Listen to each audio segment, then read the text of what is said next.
Okay, welcome everybody back to our next Fireside Chat. I'm Howell, CEO and co-founder of Jute.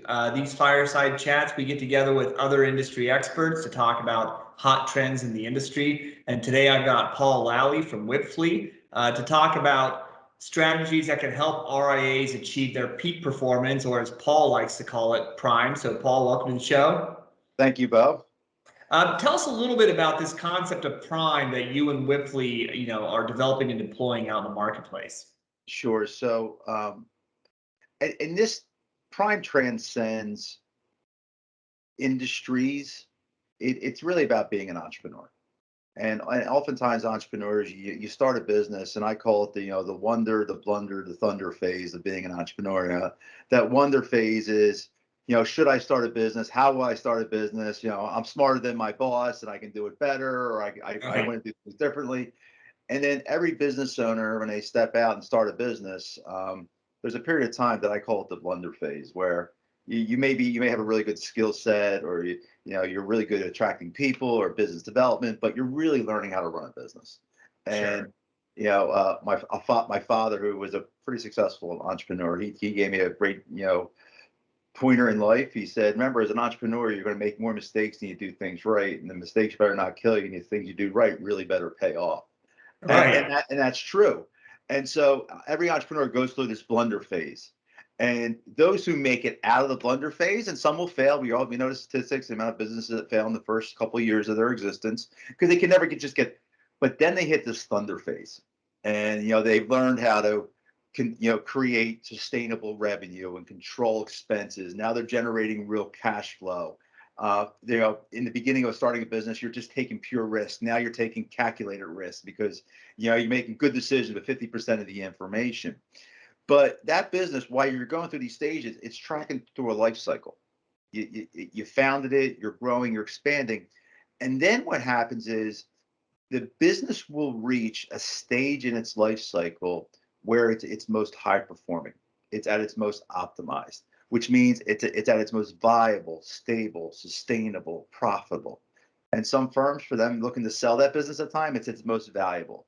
For other firms who are looking to grow or continue to grow, it opens up more growth options for you.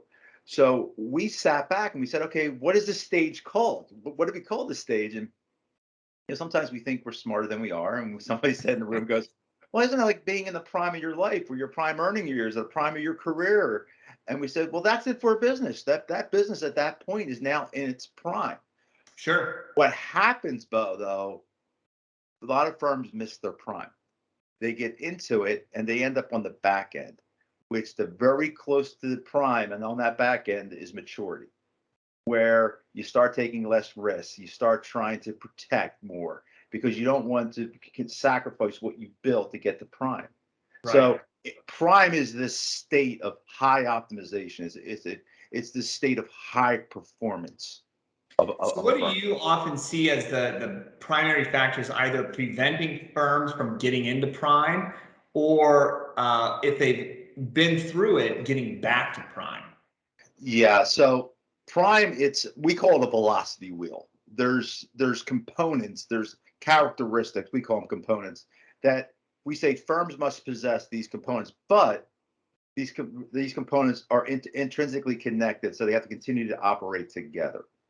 What business owners, and it's just the nature of being, and I was a business owner for many years until joining Whipfly, was we business owners do what I call a lot of times needs-based planning. They have a need, they do a plan, they have no need, when they never really step back and look at the business holistically. So to answer your question, and this is, if you possess these components, you're in prime. If you don't possess these components, you're not in prime. First and foremost, you must have transformative leadership. You know, that leadership team who is not just thinking about today, but thinking about where the future, not only of our business is headed, but where the future of the industry is headed.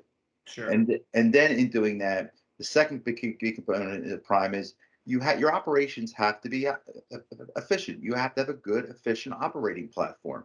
And what that also means is creating the right organizational structure to optimize your operations, which means every business owner at some stage, some have gotten out of this and some are still stuck in it. we have a habit of putting on hats as a business owner. So you come in, you have a great skill set, so that's your hat, or you're great business developer, that's your hat, or strat. Next thing you know, over time, you become the head of HR, you become the chief technology officer, you become the chief operating officer, chief financial officer, and you start to pull away from what really made you successful, and you spend 80% of your time there. The next is financial confidence. Now, in the wealth space, there's a lot of financial confidence right now because the market has been performing so well. Right. And we ask wealth management firms, how are you performing financially? And a lot of times, the first number they go to is their AUM. Well, we're at X in AUM, and that produces Y in revenue. But what's really funny is you say, well, have you thought about the future? Do you create pro formas? Do you think about real budgeting for the business? And the void gap is a lot of folks don't. They hope things will continue the way they are. And the other key is businesses. A lot of these firms, you're building revenue, you're building AUM, which translates to what revenue that produces with good expense controls to generate profit. But what's the ultimate goal? Whether you're buying, selling, doing nothing at this point, you ask them, well, what's the value of your firm today? Oftentimes they don't know. And they go, well, why do I care? I'm not selling. Right. Or I'm not transitioning. Well, value is like your baseline. It's like your blood pressure. Every strategic decision you make in your business is either going to better your value or it's going to work. So it's knowing what your baseline is today so you can strategically think going forward how to better that. Technology optimization is key. And I know we were talking pre this discussion that we'd be talking a little bit about technology. Invested stakeholders, and that is who is investing in your success. You're not just the leadership, your staff, your clients, but also your vendors. Now, your accounting firm wants to see you succeed, your law firm, whoever you have partners with. The next one is compelling vision. And I'll mention this a little bit later in our discussion, but when you talk about what makes you different in the marketplace, do you have a vision? Business owners have a vision. Is it compelling? Is there a strategic plan wrapped around the compelling vision that is less aspirational and more actionable to reach this? And that all drives to the last component. It's a thriving brand. Is your brand in the marketplace? Does it have an identity? Not just an identity. Does your brand stand for something? If it's Paul Lally and Associates, I don't think it stands for that much. So Well, again, if you hit those, you're in prime. right. If you're missing one of those, you're not saying you're way out of prime, but you just may not be operating. And the other thing, well, sometimes firms focus on, well, my technology's not optimized. Well, maybe because you don't have maybe it's not your technology, maybe it's your invested stakeholders who are not aligned and can't buy into your compelling vision to use the technology you're giving to them. Right. Well, thanks for being with us today, Paul. It's been great.